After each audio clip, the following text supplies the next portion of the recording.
What's up, world? I'm Cameron McKinney, and this is Pop Culture Spotlight, a podcast about the movies Westside Story, Licorice Pizza, and Kimi. First, let's talk about the movie Westside Story. Here's a quick synopsis. In 1957 New York City, Tony, a former troubled youth right out of prison, begins to fall for Maria. The problem, they are aligned with rival gangs, one white, the Jets, and one Puerto Rican, the Sharks. Of course, I wanted to see this movie because I love films and this is a remake of a classic, but the big selling point for me is not because it's a remake of West Side Story, but because the film is directed by one of the best directors of all time, Steven Spielberg, and the film stars Rachel Zegler, Ansel Elgort, Ariana DeBose, Mike Feist, David Alvarez, Rita Moreno, Josh Rivera, Brian Darcy James, and Corey Stoll. The standout performances come from Rachel Zegler as Maria, who gives a terrific debut performance. There's one moment in particular I thought to myself,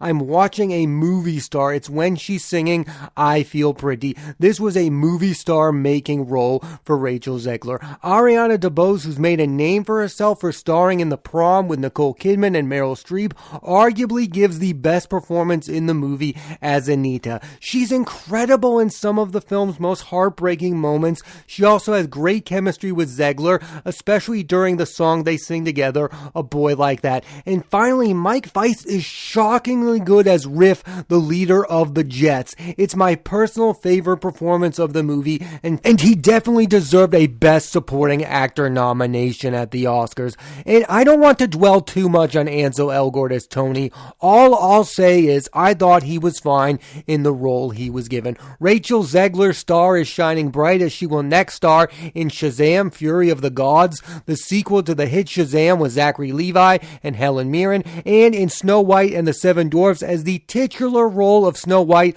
along with Gal Gadot playing the evil queen. The movie is written by Greta Gerwig, one of the best modern screenwriters. She's written Frances Ha, Lady Bird, and Little Women, and the film will be directed by Mark Webb, who is best known for directing 500 Days of Summer and the Amazing Spider-Man movies. Ariana DeBose will next star in the movies ISS with John Gallagher Jr. and Chris Messina, and Argyle with Henry Cavill, Sam Rockwell, Bryce Dallas Howard, Bryan Cranston, Catherine O'Hara, Samuel L. Jackson, John Cena, and Dua Lipa, directed by Matthew Vaughn. As previously mentioned, this remake of West Side Story was directed by Steven Spielberg, and there seems to be a narrative that this movie is a bit of a return to form for Spielberg. I find this to be ridiculous.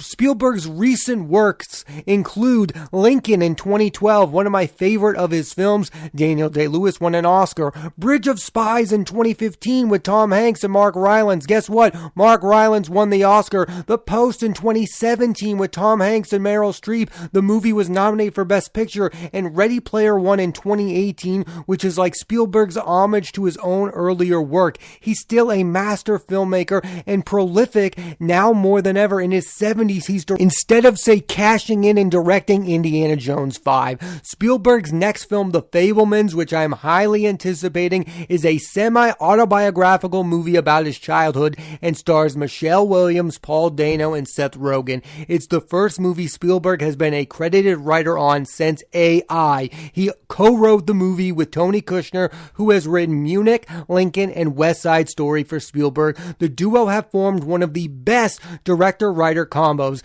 and if you question Spielberg's credential as a screenwriter, just watch Close Encounters of the Third Kind, which saw Spielberg get nominated for Best Screenplay at the Oscars. West Side Story is, of course, a remake of the original film that won Best Picture at the Oscars in 1961, and I won't say this version is better, but I do want to point out the changes that have been made that I really liked. The first is the moment where Maria first dances with Tony. In the original film, it's for all to see. In the remake, it's private, behind the bleachers. It's one of my favorite moments of the remake. Another moment I liked better in the remake is when Tony is yelling for Maria in the streets. In the original, he finds her right away, but in the remake, they let that moment sit a while before he finds her. Does the street gang aspect of this movie hold up? Not so much, but what does hold up is the racial aspect of the movie, how we as a society are divided and choose sides against people we really don't even know. That part of the movie holds up wonderfully. A lot of the talk around West Side Story has been surrounding its failure at the box office. Really, none of this year's big movie musicals were box office smashes. West Side Story so far has made about $65 million with a budget over $100 million.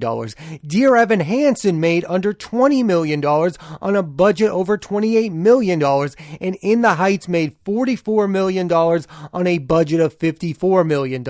I think it all has to do with the fact that these are not the type of movies that are dominating the box office. These are not Dune, Bond, Venom, or Spider-Man, and these are not big, broad studio fare like Jungle Cruise and Free Guy. Movie musicals have not been doing good for a while. La La Land and The Greatest Showman are exceptions, and they are original musicals. West Side Story is a remake of a classic film. There will be some people, rightfully or wrongfully, say, been there, done that. We need to change what success means for films.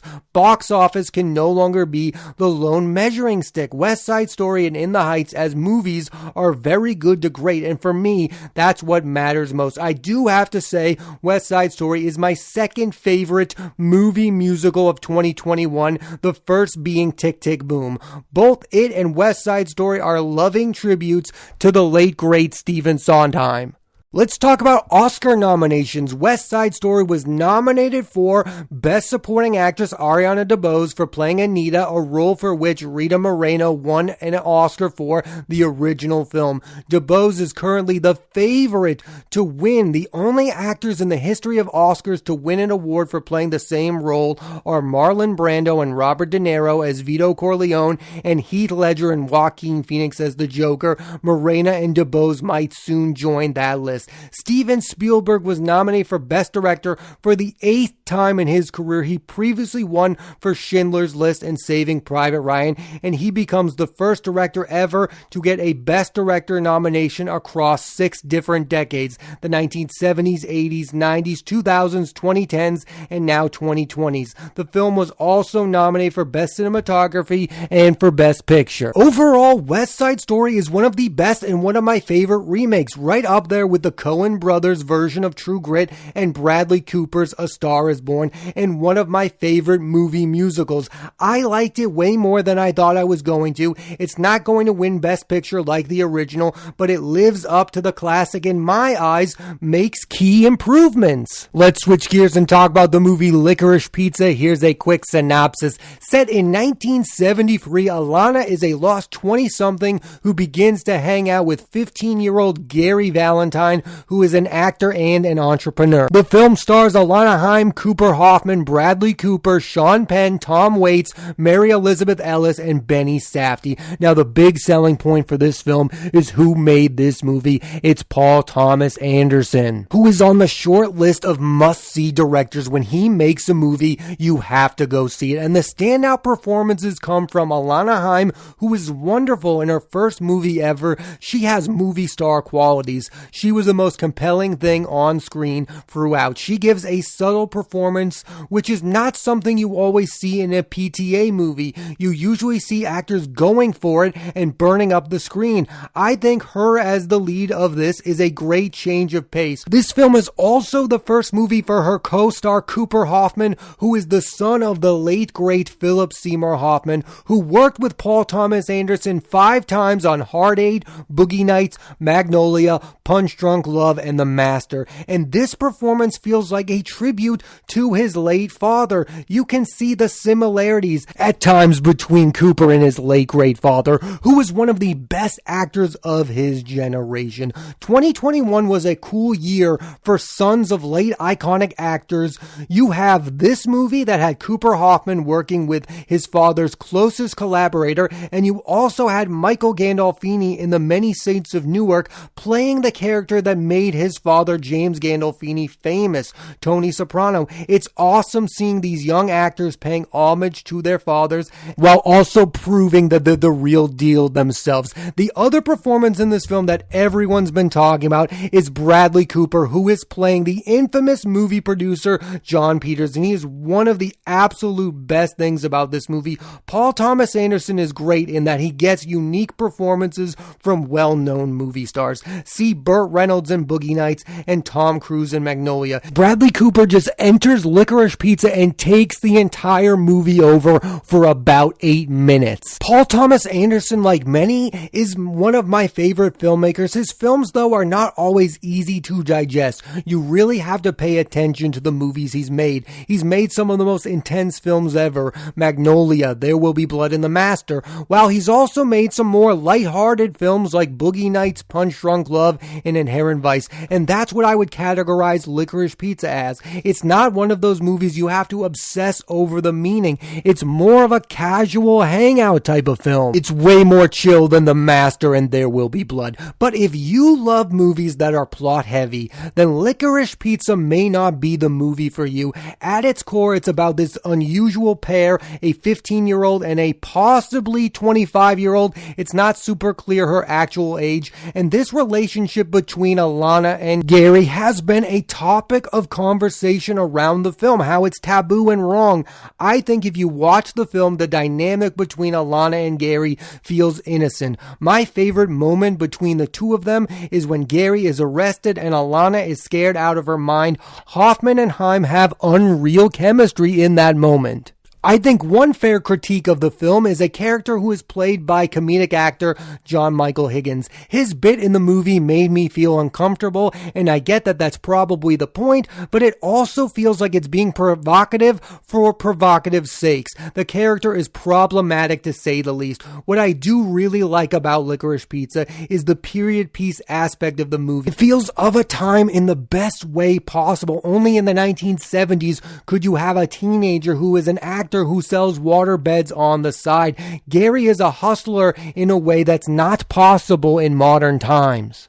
Oscar nominations for Licorice Pizza. Paul Thomas Anderson was nominated for Best Director for the third time in his career. His other two nominations were for There Will Be Blood and Phantom Thread. He was also nominated for Best Original Screenplay. It's the fifth of his screenplays nominated, the others being Boogie Nights, Magnolia, There Will Be Blood, and Inherent Vice. Licorice Pizza was also nominated for Best Picture. Now feels like the perfect time for me to rank the 9 Paul Thomas Anderson films he's made so far, so here they are. Coming in at number 9 is Hard 8, a solid movie with good performances from John C. Reilly, Philip Baker Hall, and Gwyneth Paltrow, but it's nowhere near as good as his later work would go. Number 8, Inherent Vice. I know a lot of people love this film and it's great fun. Joaquin Phoenix is amazing playing a stoner, but the movie is a lot and it's not for everyone. Number 7, Licorice Pizza. For a lot of directors, this would be their best film.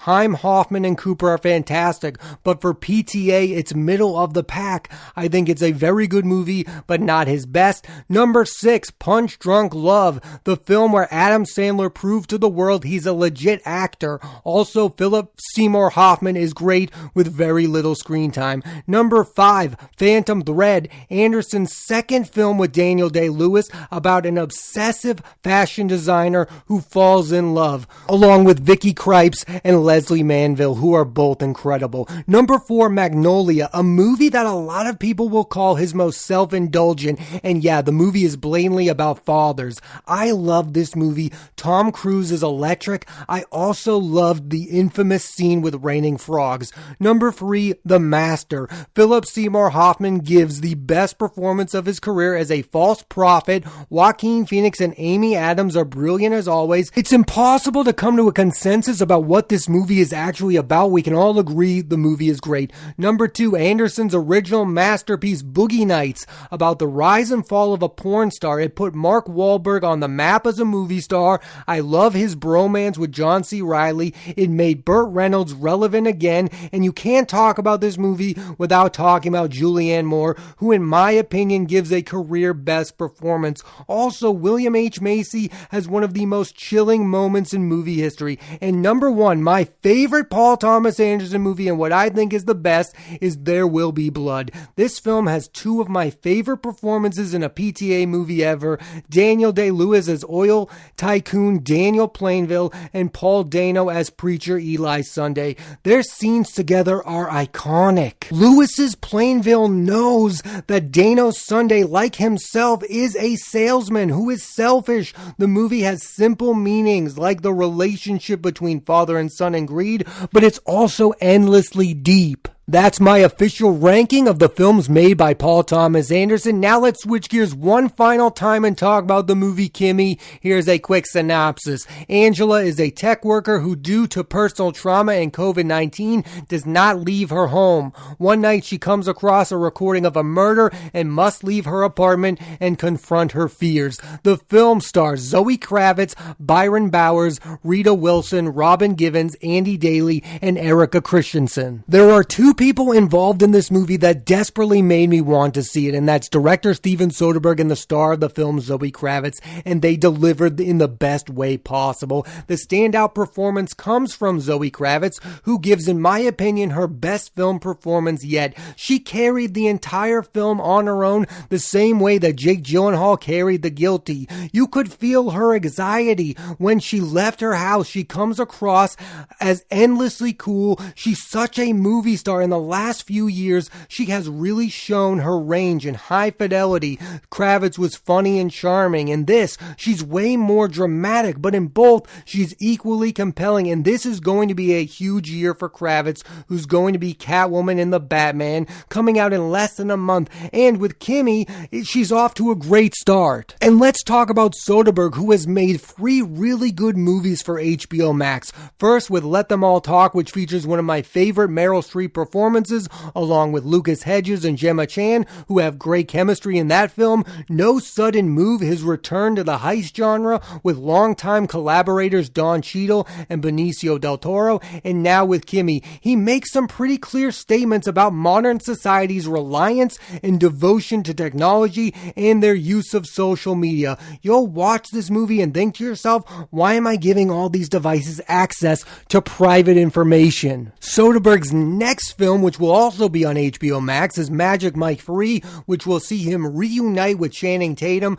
The two have worked together prior on Haywire, Magic Mike, Side Effects, and Logan Lucky. Man, do I love Logan Lucky. I highly recommend you check that movie out. Let's talk about the writer of Kimi. It's David Koepp, who has had a very underrated career. He's written the scripts for Jurassic Park, Carlito's Way, the first Mission Impossible film, and the first Spider-Man movie. Kimi, in a way, reminds me of his directorial debut, Premium Rush, which stars Joseph Gordon-Levitt and Michael Shannon. And what these movies, Premium Rush and Kimi, have in common is they're both about normal people doing their normal everyday jobs who get placed in the middle of a thriller. I think the biggest compliment I can give to Kimi is it's a modern take on The Conversation, a great classic that was written and directed by Francis Ford Coppola and starring Gene Hackman. Watch that movie and then watch Kimi. I think you'll see a lot of similarities between the two. I also loved the look of Kimi. The most impressive thing about Steven Soderbergh is that he shoots his own movies.